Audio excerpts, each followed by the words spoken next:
Sąnarių stingulys, tinimas, jų sunkumas ir skausmas – tai viena pagrindinių nuolatinio neįgalumo priežasčių pasaulyje ir antroji Lietuvoje. Kas 5 vizitas pas gydytojus būna dėl įvairių sąnarių problemų. Visame kūne jų yra net 360. Be jų neįmanomas judėjimas. Todėl gydytoja reabilitologė Rasa Vyšniauskienė patarė jais pradėti rūpintis nuo vaikystės.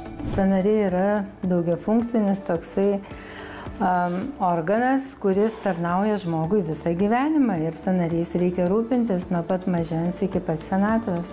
Judėjimas yra gyvenimas. Tai jeigu mes norim pilnavertiškai gyventi, būti savarankiški, savimi pasirūpinti ir daug ko pasiekti, mes turime rūpintis savimi, savo sveikata, ne tik tais grožiu, bet ir sveikata, tame tarpe ir sąnariais. Tad ką reiškia rūpinti sąnariais, kurių nemato plika akis ir nejaučia kūnas iki tol, kol jie ima skaudėti?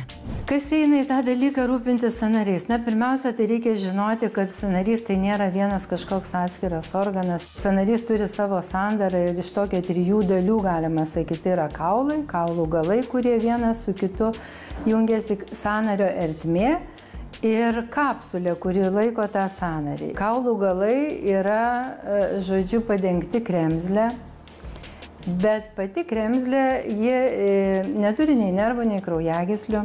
Ji maitinama yra kietasis tas, kur tvirtinasi prie kaulo, maitinama yra iš kaulo kraujagyslių, iš kaulinių medžiagų, o ta išorinė, jeigu taip galima būtų pasakyti, toliau, kur yra nuo kaulo dalis, yra elastingesnė ir ji jau yra maitinama iš sąnarinio skysčio. Ir taip yra sutepamas sąnarys, sąnario kremzlės, kad galėtų judėti. Jeigu nejudi, mažėja kraujotaka, mažėja aprūpinimas maisto medžiagomis ir blogėja sąnario visų struktūrų mityba. Jotrofika, kitaip vadinama, sąnarys dyla. Prisideda, aišku, ir traumatizavimas, prisideda degeneraciniai procesai. Ir jeigu mes netaisyklingai judam, pavyzdžiui, vienpusiškai sportuojam arba nesportuojam, tai iš viso, tai sąnarys negauna tos teisingos informacijos, negauna teisingo judesio ir alinama yra vėlgi ta pati kremzlė ir tas pats sąnarys. Daugiau nei 40 metų televizijos eteryje, o dabar dar ir 3-ojo amžiaus universitete sveikatos žiniomis besidalinanti legendinė sveikatos laidų vedėja Irena Pivoriūnienė neseniai patyrė kelio sąnario operaciją. Deja, kaip jis sako, tai lėmė ir paveldimumas, ir profesinė specifika. Pirmiausia, deja yra genetika. Ir beveik kiekvienas mūsų, ir aš tame tarpe, ir mano mama, ir tetos, ir mano pusseserė, mūsų mamos sesės, Čikago neseniai išsioperavo abudu kelio sąnarius naujus įsidėjo. Tiesiog yra paveldėjimas. Bet to yra darbai tam tikrai. Daug metų dirbant televizijos, aš visada žiūriu, kaip mūsų operatoriai sunkiai nešioja kameras, nugaros skauda ir operacijas tenka daryti. Ir aš operavausi visai neseniai prieš mėnesį. Ir žinot, kad po mėnesio vaikščiotų kas nors taip, kaip vaikštau. Aš po sunkios operacijos, nuostabiausio profesoriaus Narimanto Purvanecko patirklos, kuris tikrai labai rūpinosi, kad sakė, tikrai sąnarys labai jau toks nelabai pavargęs. Jis nustebo mane pamatęs vaikščiojančią taip žvaliai. Laidų vedėja Irena atskleidžia, kad jos kelio greitas pooperacinis gyjimas nustebino ne vieną mediką. Ta, pasak jos, lėmė tai, jog jis sąnariais rūpinosi visą gyvenimą. Sako, tu mankštas darai? Aš sakau, aš darau mankštas nuo 25 metų.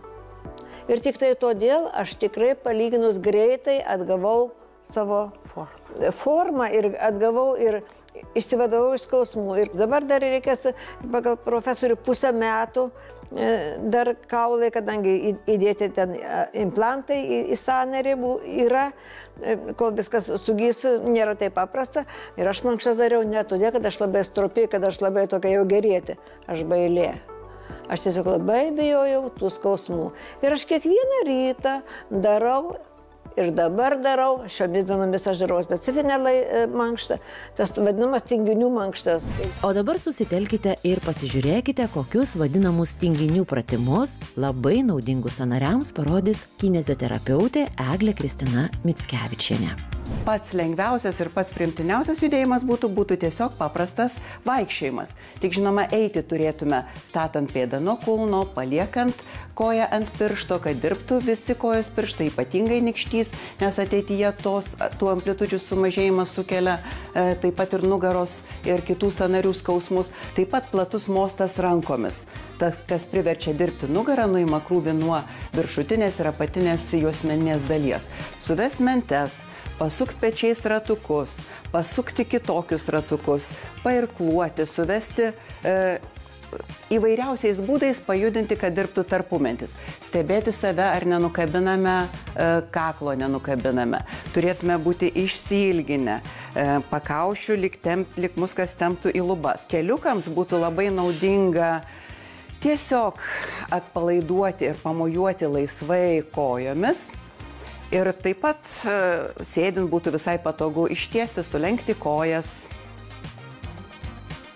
pėdutes pajudinti įvairiais būdais, pažingsniuoti pirmyn, stiprinti pėdučių raumenis, atkelti visus kojų pirštukus, padaryti lankelį.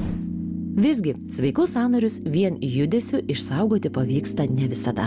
Gydytoja reabilitologė Rasa Vyšniauskienė sako, kad taip atsitikti gali dėl įvairių priežasčių. Todėl sąnarių ir raumenų sistemą, o ypač kremzlės, svarbu stiprinti ne vien tinkamu maistu, bet ir maisto papildais.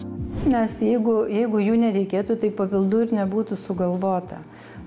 Maisto papildai yra reikalingi, nes iš tikrųjų tai retas, kuris labai pilnavertiškai maitinasi. Kitas dalykas, retas, kuris labai pilnavertiškai juda. Kitas dalykas, retas, kuris labai pilnavertišką turi dienos režimą, pailsi, nepervargsta, nesusinervuoja, neperšala ir taip toliau ir taip toliau. Dar mano jaunystėje nebuvo tų papildų ir mes net nežinojom, kas tai yra kolagenas, kodėl yra vieno, antro tipo kolagenas.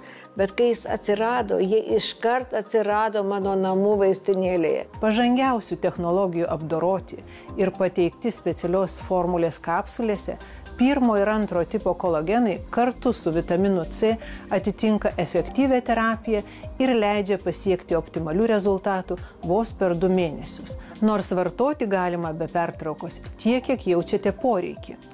Pirmo tipo kolagenas formuoja į pintą virvę panašų skaidulinį audinį, kad raiščiai ir sausgyslės galėtų pakelti smarkų tempimą. Šis kolagenas sudaro iki 90% visų kolagenų kūne. Jo daug yra ir odoje. Antro tipo kolagenas iš labai plonų skaidulų formuoja tankius erdvinius tinklus, saugančius kremzlės nuo apkrovų. Jis sudaro iki 70% sausos kremzlės masės. Na, o vitaminas C padeda įsisavinti kolageną ir palaikyti normalų kolageno reikalingo normaliai kaulų, kremzlės ir odos funkcijai susidarimą. Kolagenas su vitaminu C privalo būti po ranka. Ir aš visą laiką, kiekvieną dieną gėriau ir geriu ir gersiu iki gyvenimo pabaigos. Nes iš tikrųjų aš esu tikra, kad būtent jie padėjo man žymiai greičiau įveikti tą pooperacinį laikotarpį. Jeigu ir atsitiks kokia liga ar trauma, bet kam gali atsitikti trauma, iš tikrųjų ir sveikimo, gydymo procesas bus daug greitesnis. Ir žmogus ir vaikščios greitai, ir atsistatys, ir nejaus skausmo, ir tada visi bus laimingi aplinkui su tuo pačiu žmogumi. Tai va toks ir rūpestis yra, kad reikia judėti. Norėdami išlaikyti sąnarius sveikus, judėkite mažiausiai 300 minučių per savaitę vidutiniu intensyvumu. Dirbdami sėdimą darbą, kas valandą atlikite tinginę mankštelę. Stenkitės nepriaugti svorio.